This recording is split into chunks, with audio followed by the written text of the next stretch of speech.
I am the owner of the Scare Tower here in Rexburg, Idaho. Anthony Kinikin, a former Maryland native, had a vision of what his haunted house would look like.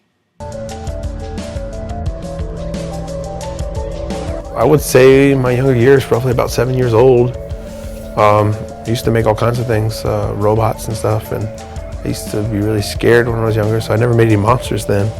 But around when I was 10 years old, my mom kind of got fed up with it and made me make my monsters, you know, the things I was afraid of, and realized how good I was at it, and just continued with it until I got more onto a professional level of it, and continued ever since.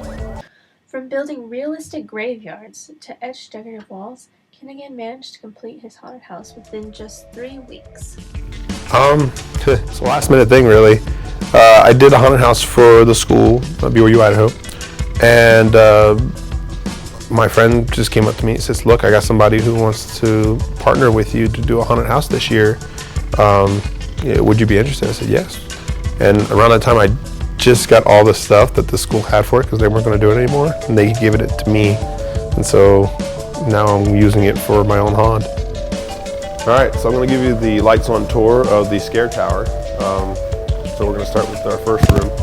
You walk in, believe it or not, this is a big empty space. We have something hanging up there with a strobe light. It just gives you ambiance, nothing too crazy. I don't like to automatically scare you as soon as you walk in.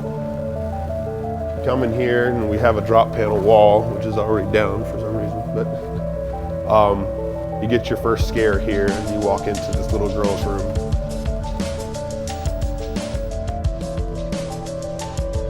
Well, this is the butcher's shop. We usually have a guy who's in here and he peeks at you through these little holes through the drop wall. Like this clever exit through a refrigerator tunnel, Kinikin managed to build his secret passageways and exits. So if you come through here, you'll see that we have a cable bridge come across, believe it or not, 12-foot drop. We filled it up with water. It's a softer landing, and we always have people patrol this area.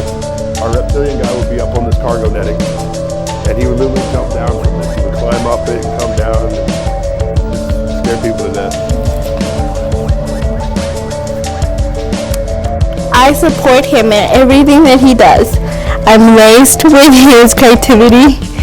He is very creative, to the point that he even decorates our house. What would I do without him? Even though he has stumbled through things, he's never given up. And it's amazing to see his dream come true.